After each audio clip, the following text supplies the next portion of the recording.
अस्सलाम वालेकुम नाजरीन। वेलकम टू पाकिस्तान अदबी फोरम। दोस्तों, इस प्लेटफॉर्म से आप अदबी और मालूमाती वीडियोस देखते रहते हैं। आज हम आपके साथ एक मारूफ मौसीकार का तारफ़ करवा रहे हैं। वो कोई साज बजाना नहीं जानते थे। माचिस की डिबिया उंगली से बजाकर लाजवाल धुनें तख्लीक की। एमए फ़लसफ़ा में अव्वल आए। गोल्ड मेडल लेने गए ही नहीं, मुकाबले के इम्तिहान में पूरे हिंदुस्तान में टॉप किया। लेकिन भगत सिंह जैसे इनकलाबियों से रवाबत की वजह से नाअहल करार पाए। ये नाअहली हिंदुस्तान की फिल्मी मौसीकी के लिए नेमत गैर मुतरकबा साबित हुई। इससे फिल्मी मौसीकी को ख्वाजा खुर्शीद अनवर मिले, जिन्होंने दिल का दिया जलाया, मुझको आवाज़ दे तू कहाँ है, रिमझिम पड़े फुहार, जिस दिन से पिया दिल ले गए, आ गए घर आ गए बलम परदेसी, सजन परदेसी, चांद हंसे दुनिया बसे रोए मेरा प्यार, आ भी जा ओ जाने वाले रे ठहरो ज़रा रुक जाओ, छन छन नाचूंगी गुन गाऊंगी, सुन वंजली दी मिठड़ी तान वे, जुल्फां दी ठंडी ठंडी छां डोलना, ओ वंजली वालड़िया जैसी धुनें तख्लीक की।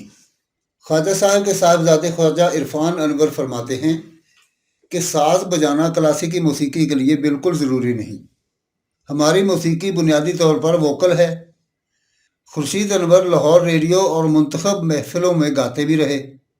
ख्वाजा खुर्शीद अनवर 21 मार्च 1912 को मियाँ वाली के मोहल्ला बल्लू खेल में पैदा हुए। उनका ताल्लुक मौसीकी के किसी घराने से नहीं था। उनकी अल्लामा इकबाल रहमतुल्लाह अलैह से बहुत नज़दीक की रिश्तेदारी थी। उनके नाना खान बहादुर अता मोहम्मद शेख की बेटी अल्लामा की अहलिया थी। उनकी वालिदा गुजरात में पैदा हुई। अल्लामा इकबाल की पहली अहलिया करीम बीबी की छोटी बहन थी, बल्कि अल्लामा ने उनकी वालिदा फातिमा बीबी का रिश्ता बसाद इसरार करवाया। उनके वालिद फिरोजुद्दीन लाहौर के एक कामयाब बैरिस्टर थे। उनके वालिद को सिर्फ एक शौक़ था, और वो था क्लासिकल और नीम क्लासिकल मौसीकी सुनना और जमा करना। उनके घर में हज़ारों की तादाद में रिकॉर्ड मौजूद थे। घर में मौसीकी की बड़ी बड़ी महफिलें हुआ करती थीं, जिनमें उस्ताद तवक्कल हुसैन, उस्ताद अब्दुल वहीद ख़ां, उस्ताद आशिक अली ख़ां, उस्ताद ग़ुलाम अली ख़ां, फ़िरोज़ निज़ामी, रफ़ीक गज़नवी जैसे असातिज़ा शिरकत करते थे। इन्हीं महफिलों से खुर्शीद अनवर को मौसीकी का शौक़ पैदा हुआ और उन्होंने उस्ताद तवक्कल हुसैन से मौसीकी की तालीम हासिल की। ख्वाजा खुर्शीद अनवर ने 1935 में गवर्नमेंट कॉलेज लाहौर से फ़लसफ़ा में मास्टर्स किया और अव्वल आए। दिलचस्प बात यह है कि ख्वाजा साहब तकसीम इनामात की तकरीब में कसदन नहीं गए।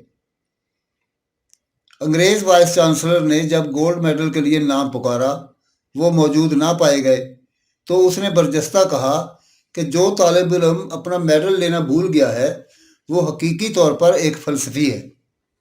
मगर खुर्शीद अनवर की मंजिल कोई और थी। उसको सुर और साज का बादशाह बनना था। ऐन उसी वक्त लाहौर में एक महफिल मौसीकी मुनक़द हो रही थी, जिसमें हिंदुस्तान भर के नामवर मौसीकार और गायक शिरकत कर रहे थे। इन्हीं मौसीकारों में इस तालिब इल्म के मौसीकी के उस्ताद खान साहब तवक्कल हुसैन खान भी शामिल थे। वो तालिब इल्म जलसा तकसीम असनाद और गोल्ड मेडल तो छोड़ सकता था, मगर उस महफिल को नहीं छोड़ सकता था। उससे अगले साल 1936 में ख्वाजा खुर्शीद अनवर ने आला मुलाजमतों यानी ICS के लिए मुकाबले के इम्तहान में पहली पोजीशन हासिल की, लेकिन इंटरव्यू में नाकाम करार दिए गए। चूँकि वो अंग्रेज़ों के ख़िलाफ़ तहरीक आज़ादी में शरीक रहे थे और इनकलाबियों को कॉलेज लेबॉर्ट्री से पकड़ कैसेट फराहम करने के इल्ज़ाम में कैद भी भुगत चुके थे। BA का इम्तहान भी जेल से दिया था। हकीकत यह थी कि वो खुद भी अपने मिजाज को सिविल सर्विस के मिजाज से हम आहंग नहा पाते थे। वो तहरीरी इम्तहान में भी सिर्फ अपने घर वालों के शदीद इसरार के बायस शरीक हुए थे। ये नाकामी उनकी कामयाबी का पेशखाना साबित हुई। 1939 में ख्वाजा खुर्शीद अनवर ने ऑल इंडिया रेडियो दिल्ली पर म्यूज़िक प्रोड्यूसर की हैसियत से नौकरी कर ली। وہاں ان کی ملاقات اے آر کاردار سے ہوئی۔ کاردار اس زمانے کے سکہ بند فلم ساز تھے۔ 1941 میں خواجہ صاحب نے ان کی پنجابی فلم کڑمائی کا میوزک بنایا۔ یہ فلم اتنی کامیاب نہ ہو سکی جتنی توقع کاردار اور خورشید انور کر رہے تھے۔ 2 سال کے بعد 1943 میں اشارہ فلم آئی۔ اس میں بھی موسیقی خواجہ صاحب ہی کی تھی۔ اس کے گانے سوریا بیگم، گوہر سلطان اور وسطالہ کماٹھیکر نے گائے تھے۔ ان گانوں نے بر صغیر کو ایک سحر میں مبتلا کر دیا تھا۔ ہر گلی کوچے میں ان کی آواز سنائی دیتی تھی۔ یہ عظیم موسیقار کی پہلی کامیابی تھی۔ اس کے بعد شہرت کا ایک لامتناہی زینہ تھا جس پر یہ نوجوان چڑھتا چلا گیا۔ 1947 میں سہگل نے خواجہ خورشید انور کی بنائی ہوئی دھن پر اپنی زندگی کا آخری گانا گایا۔ اس فلم کا نام پروانہ تھا۔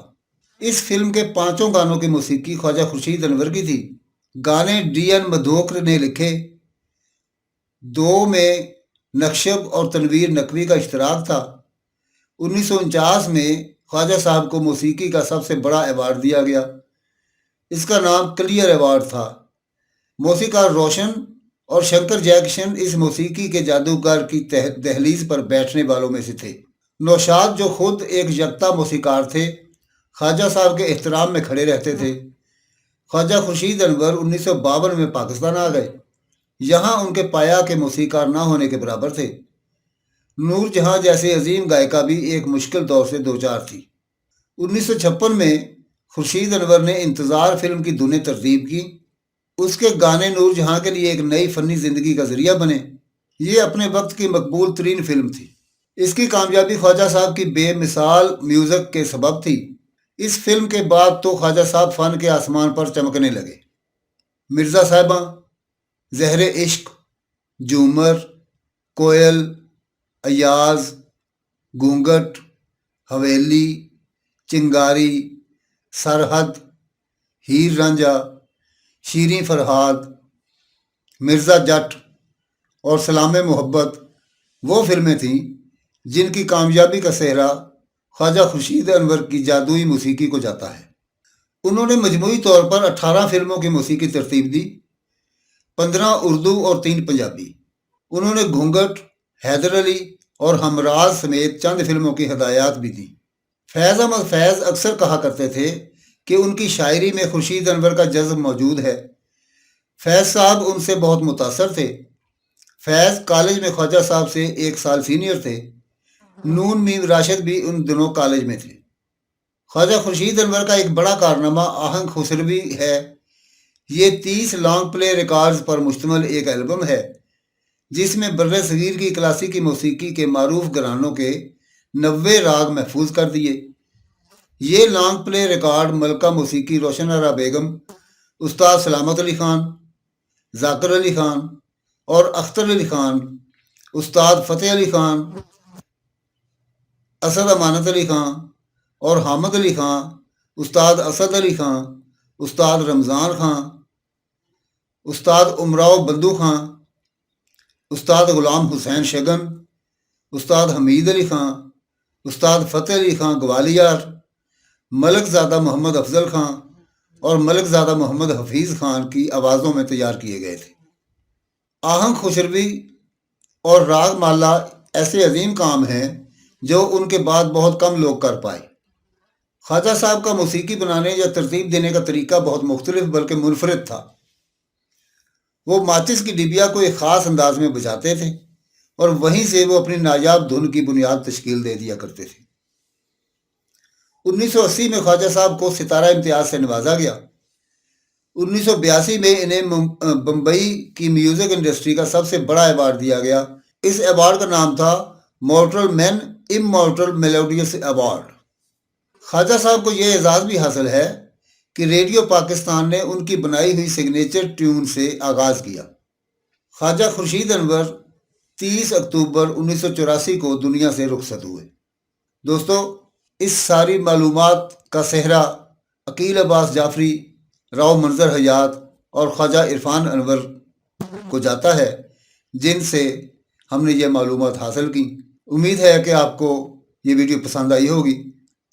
خواجہ خورشید انور بلا شبہ ہماری موسیقی کے ایک درخشندہ ستارے ہیں جو سدا بہار ہیں، آج بھی ان کی موسیقی کسی تعارف کا محتاج نہیں ہے۔ امید ہے کہ آپ کو یہ ویڈیو پسند آئی ہوگی۔ ملتے ہیں بہت جلد ایسی ہی ایک اور معلوماتی ویڈیو کے ساتھ، تب تک کے لیے اجازت، اللہ حافظ۔